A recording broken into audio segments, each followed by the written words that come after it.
Hey everyone, welcome back. Today let's solve LeetCode 933 number of recent calls. This is a great beginner-friendly problem that helps you understand how queues can be used to solve real-time system challenges efficiently. Plus it's part of my DKodeTree Roots 25 list, a specially curated list to help beginners build a solid foundation before moving to more complex problems. Be sure to check that out. The link is in the description below. To solve this problem, we have to implement the recent counter class, which counts the number of recent requests within a time window. This class will contain a constructor, recent counter, and the method named ping. The constructor will create the instance of the class when called, and every time we call the method ping of t, where t is the current time in milliseconds, it will return the number of pings that happened in the last 3000 milliseconds, including the current one.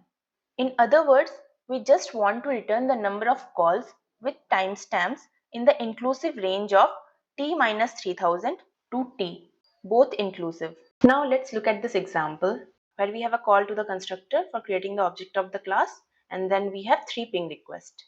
So let's plot the time in millisecond on a number line. Say we have t is equal to 0 here. So once the recent counter is called, it creates the object. So when the object is created, we have initially 0 ping requests. The first ping request we receive is with t is equal to 100. We add 100 to the number line. Say 100 is somewhere here. Now we have to return the number of pings that happened in the last 3000 milliseconds. That is in the range t minus 3000 to t. And we can see that in the last 3000 milliseconds, this is the first ping request. So we have to return 1 as the answer. We receive the next ping request with t is equal to 3001. Suppose 3001 is somewhere here. So now the last 3000 second means 3001 minus 3000 to 3000. This comes as the inclusive range of 1 to 3000. Now we can see that 1 will be somewhere here. So we have to return the number of requests within this time duration. So we can see that there are 2 pings still now in this duration. So we will return 2 as the result. The third ping request we receive has t is equal to 3200. Suppose it is somewhere here. In this case, the last 3000 milliseconds comes down to 3200 minus 3000 to 3200, which implies the inclusive range of 200 to 3200. And 200 will be somewhere here. So we have to return the number of pings in this range. Now we can definitely see that this ping at t is equal to 100 does not fall within this range. So we have to remove this ping and count the remaining ones, which comes down to 2. So the problem becomes quite simple if we visualize it on a number line.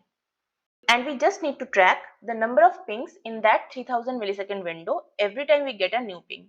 Here during each ping request, we need to insert new timestamps at the end, as well as we need to remove or neglect old timestamps from the beginning. So now the question is, which data structure should we use to do these operations efficiently? Say if we use an array or list, we can do each insertion in O of 1 time at the end, but each deletion from the beginning will take O of n time. A better data structure to use here is a queue, which follows the FIFO or first in first out approach. It actually works like a real life line of people. In a queue, we can add new elements at the end in O of 1 time. And also we can delete old elements from the beginning in O of 1 time. Say we initialize a queue at the beginning. When we receive ping 100, we add 100 to the queue. Now we'll discard all the timestamps that does not fall within the past 3000 millisecond window. That is, those are less than t minus 3000. In this case, this value comes to 100 minus 3000, which is minus 2900. And we can see that there is no number which is less than minus 2900. So we don't need to discard anything. And we can return the count of all the pings currently in the queue as result. That is 1. Next ping is 3001.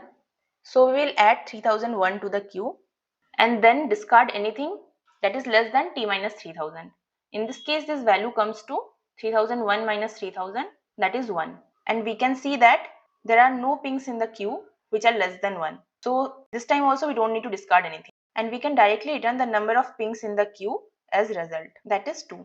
The third ping request we received is with the value 3200. And this is the case where things become interesting. As in this case, t minus 3000 becomes 3200 minus 3000, that is 200. That means we will be discarding any ping which is less than 200. So we start with the first timestamp in the queue, which is 100, and it is definitely less than 200. So we pop 100 from the queue.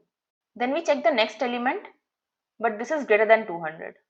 As there are no other elements less than 200 remaining in the queue, so we can return the count of all the pings currently in the queue as result, that is 2.